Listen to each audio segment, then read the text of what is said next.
Le programme de microfinancement du Fonds pour l'environnement mondial accompagne les ONG dans les activités à la base, de façon à améliorer les conditions de vie des populations, en même temps qu'on veut préserver les ressources naturelles.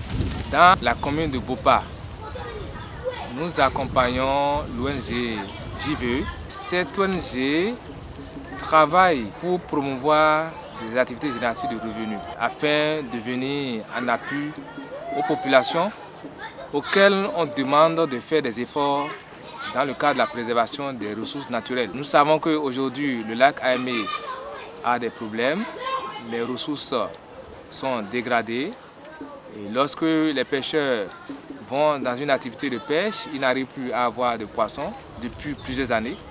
Alors il était opportun de diminuer la pression sur cette ressource, de travailler pour que les gens améliorent les endroits de pêche ou bien de rentrer dans notre activité générative de revenus. C'est dans ce cadre que nous avons accompagné JVE à appuyer certains groupements et certains individus également dans l'élevage de porcs, l'élevage de lapins, l'élevage de la volaille, ainsi de suite. Nous avons fait une visite ce matin et cette visite nous a permis de constater que globalement les activités marchent.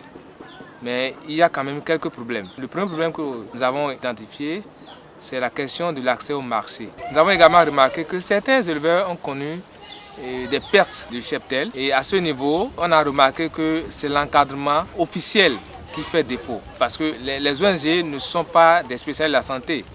Mais le projet a été monté de façon à se baser sur les structures locales, les structures communales d'appui aux populations dans le cadre de la santé animale. Nous avons remarqué qu'il y a quelques problèmes à ce niveau. J'espère que les réformes en cours au ministère de l'Agriculture, de l'élevage et de la pêche vont aider vraiment à contrôler ces genres de problèmes. Et nous avons également remarqué qu'il y a des éleveurs qui sont des éleveurs vraiment modèles, très motivés, très engagés, qui ont la capacité même d'accompagner les autres éleveurs moins expérimentés.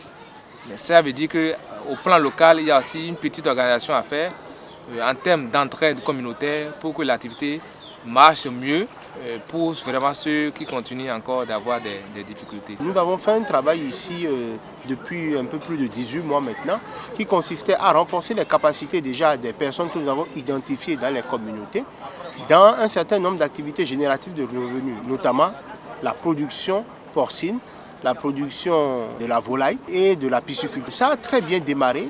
Premier accroc que nous avions eu en termes de difficultés, ça a été d'abord de faire accepter aux différents acteurs le principe du microfinancement, c'est-à-dire que ce soit des coopératives de microfinance qui leur donnent les ressources dont nous disposons afin de travailler. Ça a été une première difficulté.